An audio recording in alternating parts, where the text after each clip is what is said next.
come into our stores. We want to have more meetings. And that way you go into the new year and you are on fire, right? You have to have really high energy.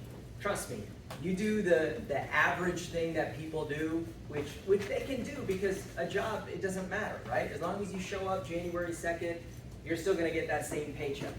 Business doesn't work that way, okay? If you start taking time off and then you go through Christmas and then you have a big New Year's Eve party, right? And then you have to recover from that. It's gonna be the 5th until you wake up into the new year, and then next year is 100% the same, okay?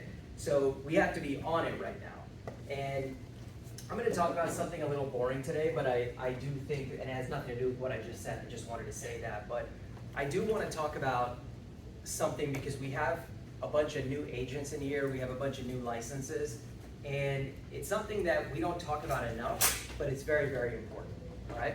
When you get a life insurance license, okay? When you are licensed in insurance, the reason why insurance, any type of insurance sales, but especially life insurance is so attractive is because it is really profitable.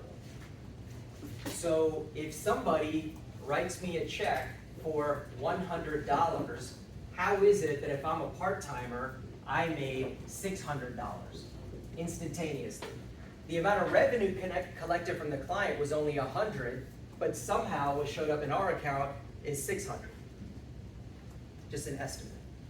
The reason why is because of what? They advance us the full year premium, and then you multiply that, let's say you're at 50%, you get 50% of the annual premium. This is called an advance. So if you're licensed and you get a sale and a client writes you a check, the assumption is what? What's your first name? Eso. Eso, okay? Eso. So if on January 1st you get a sale and then the company gives you $600 because you got a $100 a month policy, on January 1st, the assumption is that this policy you got is going to be enforced until the next January 1st. So this is in advance on your commission, right? But you haven't actually earned the money until the client keeps the policy for a year.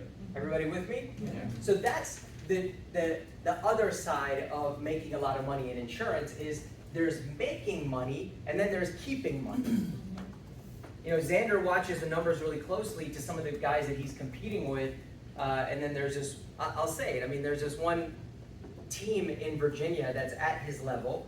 They did 3-4 times more production, but they made less money. How does that happen? How is it that you get so many of these, right, but your income is lower than someone who did a third of the production? It happens because there's a difference in making money and then keeping the money. And, you know, we're competing. We're competing to go to Hawaii, and we're competing to beat Top Gun, and we're competing to, you know, for the fast start schools, and there's all these competitions, but at the end of the day, you can't lose sight of running an actual real business. People who produce and don't make money are playing the Primerica game. They are not running a Primerica business. There are guys who have 5 times the size of business in terms of top line production than me, and we make the same amount of money. Some of them might make more. Because I was interested in actually running a real business. So the key word that I use when I am sitting down with clients, and I want you to learn this, is discernment. Okay? This is a very important word. Did I spell that right? Yeah. Okay. So discernment is huge in the field. You have to discern. You have to, how would you define that? Somebody smart. Marco. Judging. Maybe. Judging. You got to be the judge of a lot of things. When you're brand new, when you're inexperienced, I get it. All you're thinking about is this person going to write me the check and I'm going to run out of here? That's all that matters. So I can call Jen and be like, I got it. They did it, right? But as you get more experience, you start to think, what, Sheila? can this person afford this?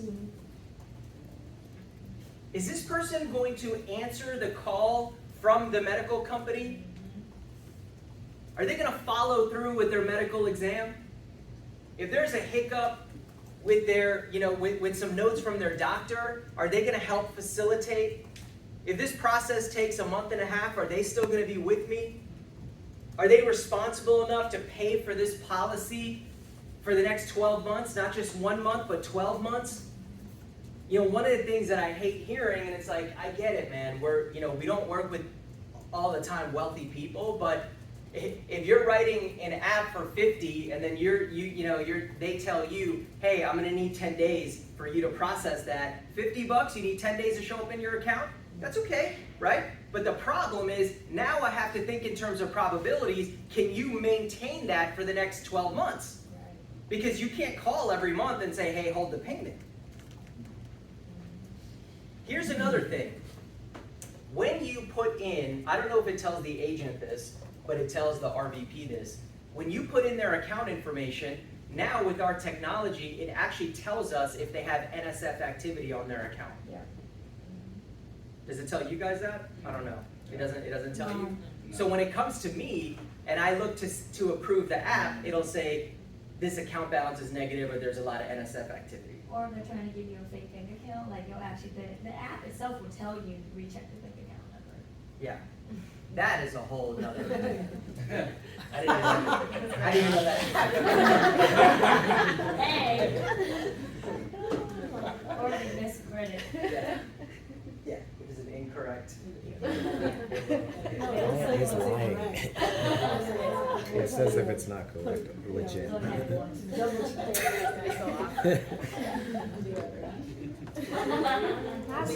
So Samir, it actually says on your end if it has NSF? Yeah, it does. It does. Insufficient. It'll tell me if it's it'll tell me if it's a weird online bank, which is not like a normal bank, maybe that doesn't accept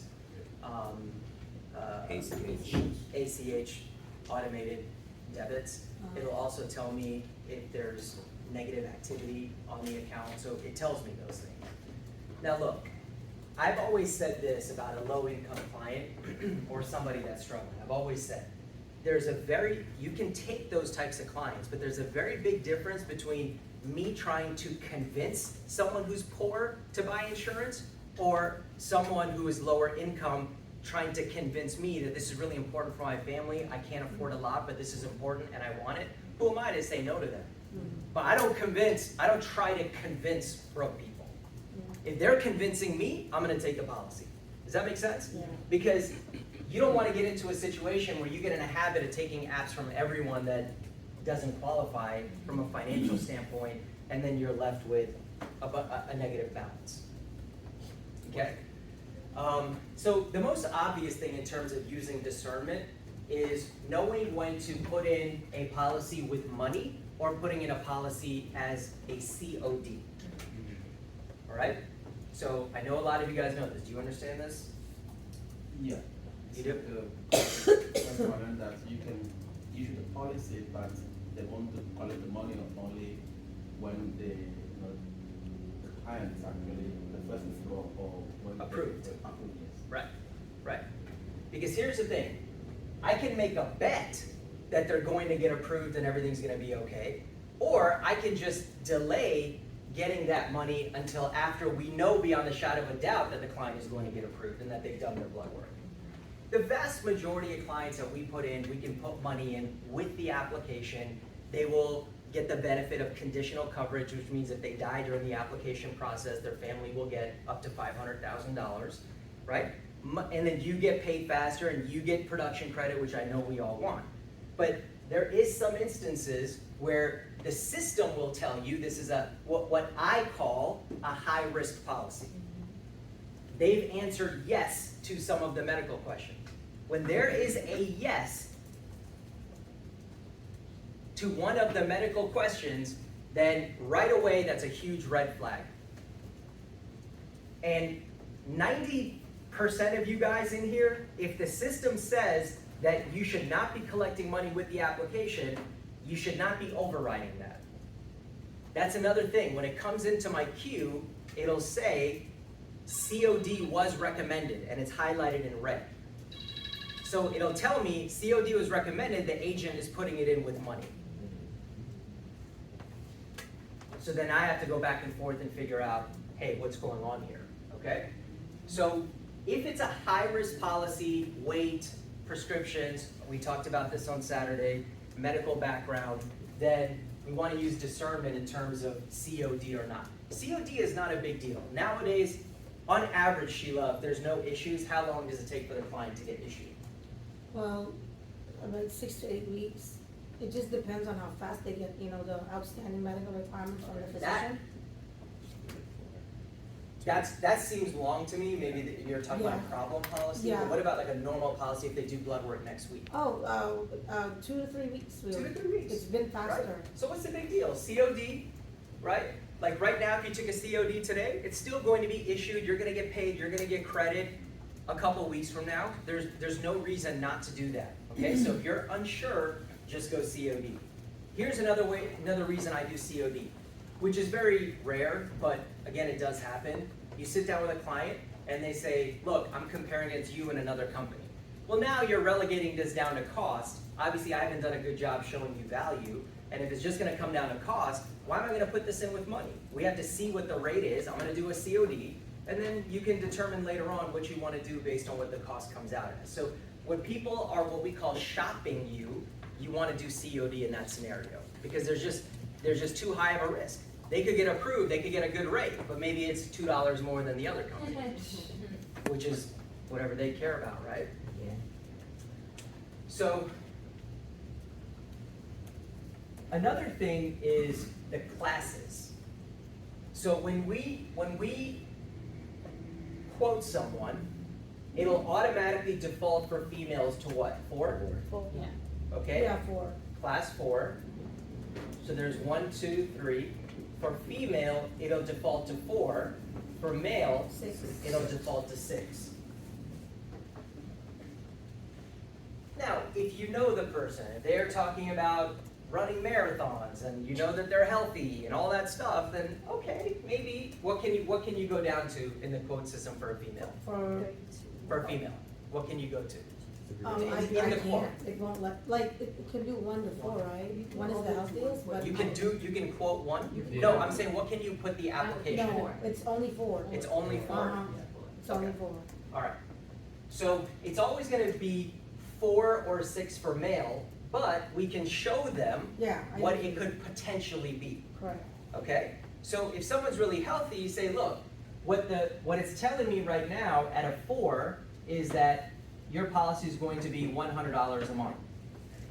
Here's the thing though, depending on how things turn out, there is a shot. I'll never do 1 because that's Me too. it's very I don't unlikely, do 1. right? 2 or 3, Yeah. right? It could be, so you give them a range. You say it could go as low as 60, I think worst case scenario it's gonna be 100. If there's something iffy in there, like high blood pressure or something like that, but it's not a COD, you're putting it with money, it's just one little issue, then I wouldn't be quoting the lower amount, I would say it's gonna be about 100, but again, we have to just see what the results come at. It might be within $20 of that or whatever. This is called what? This is a huge concept in sales. Under promise, over deliver. And where you lose clients is when you over promise and under deliver. Because you wanna make a sale. So you promise someone, oh, don't worry, it'll come out at 60 and then it comes out at 100. Emotionally for a client, what I've learned is that there's a very big difference between someone expecting 60 and it comes out to 100, Right. than telling someone it's 100 and they're kind of like, ah, right? And then it comes 60, dude, they're so excited. Yeah. So you always want to under promise, over deliver. You want to be giving ranges in the quotes. And that kind of like encourages them to do the application and finish the underwriting as soon as possible because they also want to find out what that rate is going to be. These last few clients I got, I was like, I have no idea, man. You were in the military, you said something, there's something in your records where you claim that, you had, how military people, when they retire, they can say that something affected them and then they get a little extra payout? Disability, whatever. he's totally fine. Whatever he told the military to get extra money, you know, he wasn't active duty, never went out into whatever, but something affected him, now he's getting money. I don't know how the company's gonna look at that, so I tell him, I told him, I was like, look, I don't know how they're gonna deal with this, but I just need you to get the underwriting done, and then we can get the result, okay? So, this is a huge concept here. This is another thing I learned very early on, is communicate regularly with the client. So, I have a client, Raphael, he was the one that did, he had a $1,300 a month IUL. I brought him down to $250 a month. I mean, that's, for me, that's a big one, right? $250 a month, and that was all personal. So, when I saw, so my office managers, I'm like, you watch this policy. And she's like, all right. So she gives me all the updates, and she says, he just scheduled. So I say, hey, good job scheduling your blood work. Let's see what happens after that. Send him an email. Hey, thanks, man, for keeping up. Then on the day that his blood work, hey, good luck with your blood work today. Actually, I rescheduled it. Okay, when's the next day? It's gonna be next Friday, right? Which was last Friday. That Friday, good luck today.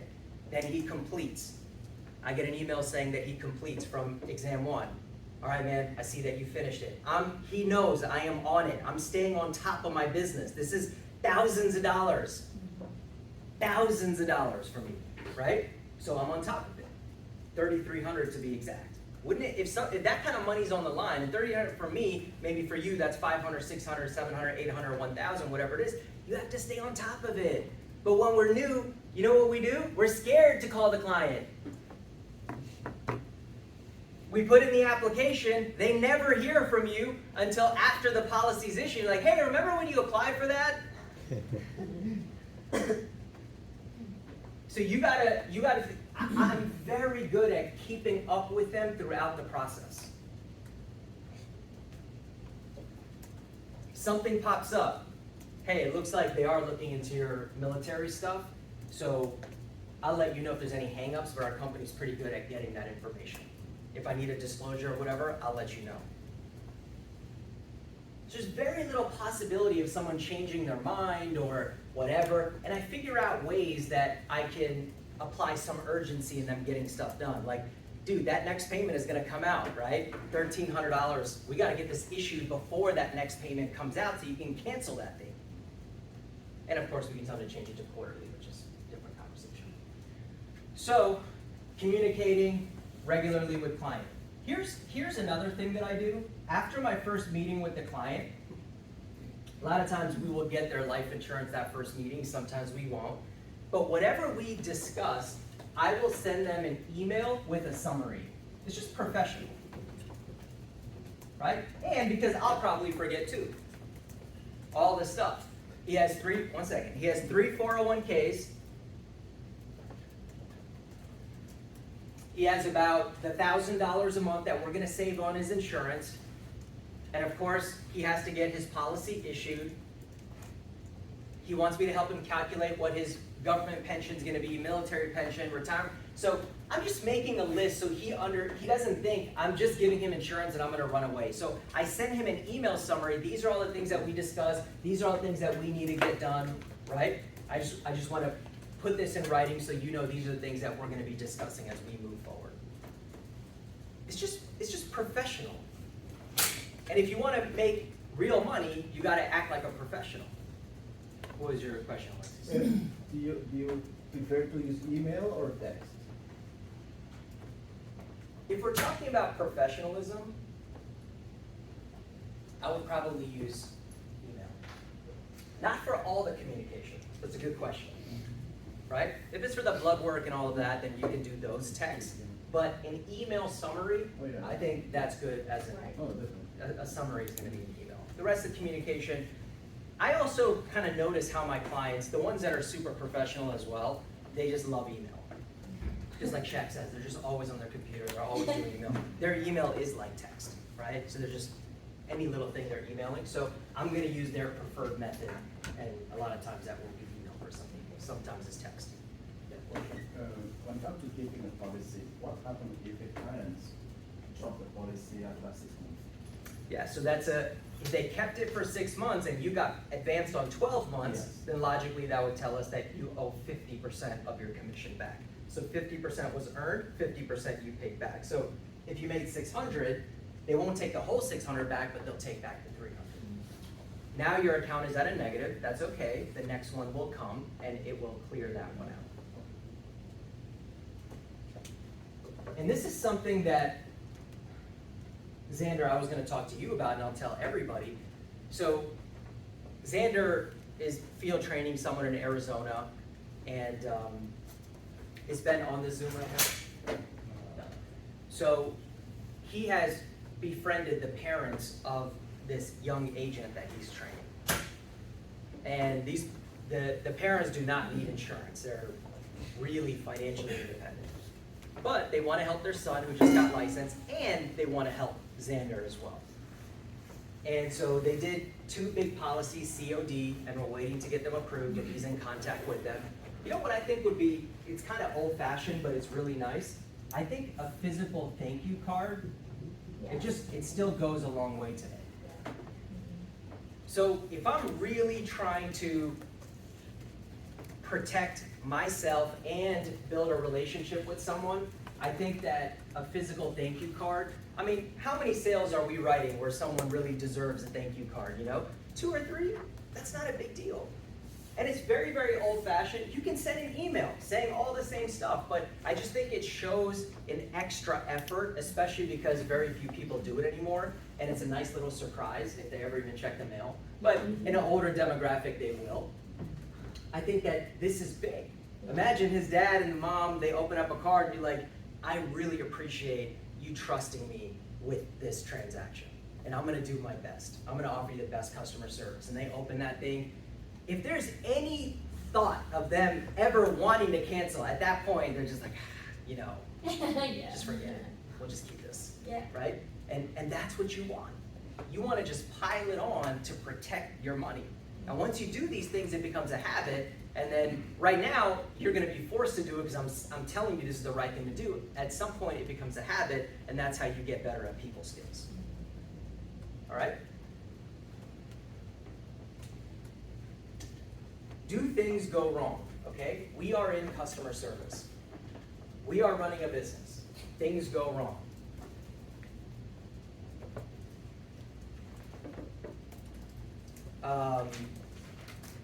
You know, I'm in Europe. I buy a pair of shoes that's very expensive from a very well-known brand. I come home and they had 2 different sizes in the box, right?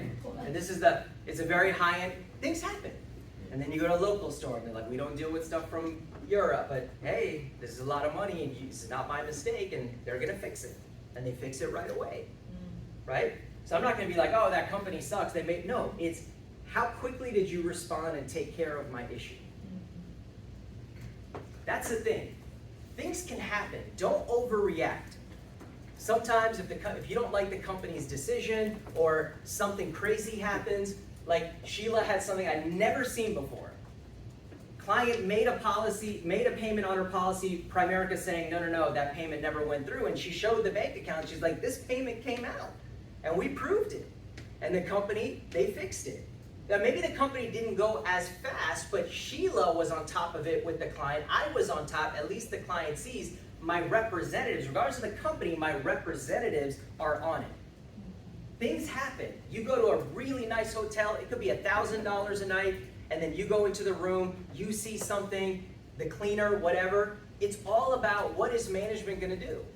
They're gonna put you in a better room, then they're gonna send champagne, then they're gonna send flowers, then they're gonna say your breakfast is free. It's like, okay, this happened, but what did you do about it? How did you respond? That's what you have to learn in customer service. You can't think that nothing is ever gonna happen, but what are you gonna do about it? I'm on it. Someone says, hey, this happened. Whoa, wait a second. I'm on it right now. I'm gonna make a phone call. I'll get back to you in a couple hours. This should not have happened. Don't worry, I'm gonna take care of it. This is how I talk to people. So I talk to my recruits too, if something happens. If there's some type of delay or whatever.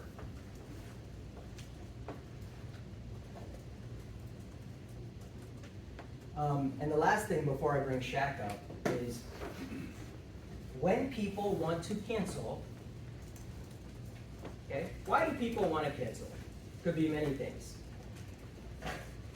They lose their job, something changes, right? And they're not able to pay for it, whatever the reasons are. I would always, so someone is paying $100 a month, if they're dead set on canceling, I would try to just get them to reduce it to the minimum, which is $15 a month. That's the only time that I recommend a $15 a month policy, is that, hey, why don't we do this? You actually got approved, it's not guaranteed in the future. I get you can't afford $100, but $15 a month, call it a burial policy, a funeral policy. Let's just do this, let's just make it a funeral policy. Oh, what's that? It'll cover your funeral. And whatever amount it covers that is different for different people. Maybe for one person it's 50, maybe for another person it's 20. Whatever it is, it'll cover the funeral. So when someone wants to cancel, always go for what? Go for the reduction versus the cancellation. Yeah. I have a question. So what if, so even if it's, the death benefit is below 150,000, it would still accept it at $15? Yeah. Yeah, What was the question? so you know how the minimum is 150, right? Yeah. For the death benefit, but what I'm saying is, if, let's say it's 100, but they go down to 15, even if it's below 150, they'll accept it? I've I never think had. what would have to happen is it would convert into a power term at that point, Yeah. right? Oh. Because power term accepts lower coverages. Oh. So it would be a conversion to a power term, which then you could go down to $15 I and see. 15,000 coverage, whatever it is. The problem with power term is that it's no longer proportional. So if they're paying 100 for 150 and they go down to 30, it won't be 30. It won't be $30 or whatever that proportion is, right? It'll be maybe only 15 because the cost of insurance, cost per thousand is much higher on a power term than on a precision. Even though they've already had the medical? Yeah, yeah, because there's no, the system just won't do that, from what I understand. I've never had that happen, but. I know, so you're not going to.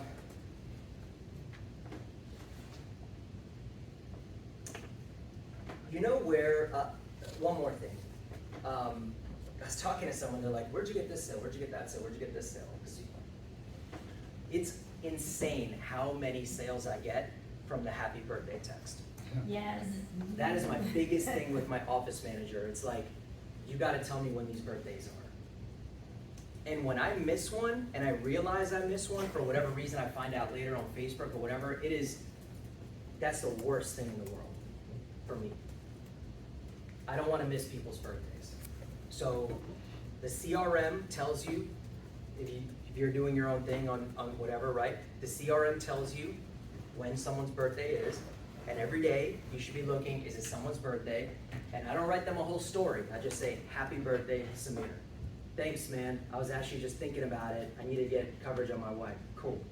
That's not why I do it, I'm just telling you, it's crazy how that can happen. And some texts, I see the last 5 years is just my happy birthday, no response from them, right? But hey, maybe next year, they got $100 grand that they wanna invest. Right. And they know, because they didn't respond, oh, I don't need to send that to him anymore, he never responds. No, I'm still gonna send it. All right, Shaq, you ready? Yep. All right, let's get rid of Shaq.